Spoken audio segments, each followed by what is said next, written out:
जिल्हाधिकारी कार्यालय महात्मा गांधी राष्ट्रीय रोजगार हमी योजनेअंतर्गत जी ग्रामसाधन व्यक्ती म्हणून एक 2023 साली जी आर काढला होता. महाराष्ट्र राज्य सामाजिक अंकेक्षण व पारदर्शी सोसायटी मंत्रालय मुंबई यांच्या माध्यमातून भरती करण्यात आली होती.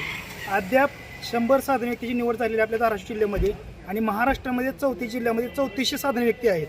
अद्याप त्यांना नियमित काम उपलब्ध झालेलं नाही आणि नियमित काम उपलब्ध झाले नसल्यामुळे त्यांना उपासमारीची वेळ आलेली आहे.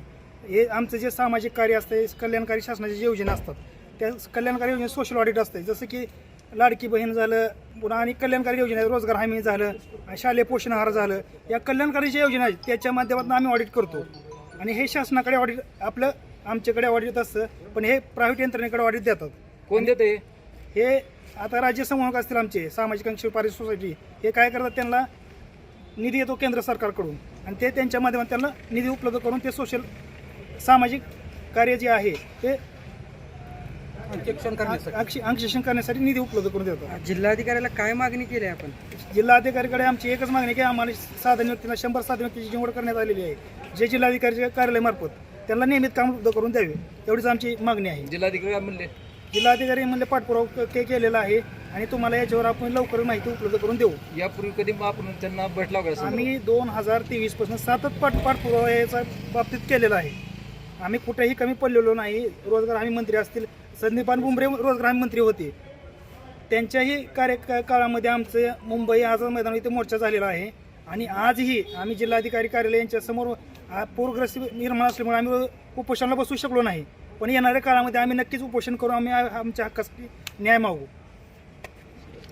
माझं नाव नितीन ज्ञानेश्वर इंगळे. सन 2023 खाली उपजिल्हाधिकारी रोहियो यांच्यामार्फत आमच्या निवडी करण्यात आल्या होत्या. सोशल ऑडिट सामाजिक अंकेक्षण करण्याकरिता रोजगार हमी योजनेवर जी काही कल्याणकारी योजना राबवल्या जातात त्या योजनेमार्फत त्याच्यासाठी आमच्या निवडी करण्यात आलेल्या होत्या. पण त्याचा विषय कसा आहे माहिती आहे का? जर कलेक्टर सोशल ऑडिटची जर मागणी म्हणजे यंत्रणेकडे जर करत नसेल तर आम्हाला त्यातून कामच मिळणार नाही. तर आमच्या कलेक्टरला असं म्हणणं आहे की तर तुमच्यामार्फत तसे प्रस्ताव सोशल ऑडिटचे प्रत्येक, आता आपल्या धाराशिव जिल्ह्यात 8 तालुके आहेत. 8 तालुक्याच्या वर्षातून फक्त 8 तालुक्यापैकी फक्त एकाच तालुक्याचं सोशल ऑडिट केलं जातं वर्षात. तर आमचं म्हणणं आहे की जर तुम्हाला आम्हाला कामं द्यायचं असेल तर 8 तालुक्यामध्ये सामाजिक अंकेक्षण प्रक्रिया रोजगार हमी योजनेची ही राबवली गेली तरच आम्हाला ते काम उपलब्ध होणार आहे. कुठल्या तालुक्यात राबवतात फक्त ते फक्त वर्षातून आतापर्यंत 2023 पासून भूमला 23 मध्ये राबवलं गेलं, 24 मध्ये भूमला राबवलं गेलं आणि 24 मध्ये धाराशिव राबवलं गेलं. 2 तालुक्यात आतापर्यंत झालं. आणि या 25 मध्ये फक्त कळंब तालुका 1-2 महिन्याखाली त्यांच्यामार्फत राबविण्यात आला.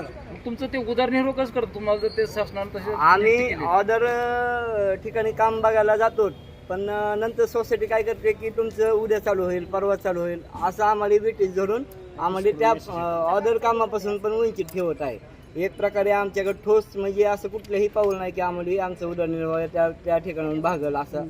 त्यावर एकीकडे शासन रोजगार हमी योजना राबवते आणि त्याच कर्मचाऱ्यांना रोजगार उपलब्ध करून देत नाही, अशी दुटप्पी भूमिका आहे. मग या संदर्भात जिल्हाधिकाऱ्यांना तुम्ही काय ह्या बोललाव का नाही? 2023 पासून सातत्यानं पाठपुरावा चालू आहे. ते फक्त आम्ही करू. ठोस त्यांच्यामार्फत ठोस उपाययोजना अद्यापर्यंत आम्हाला करण्यात आलेली नाही कुठल्याही स्वरूपाची.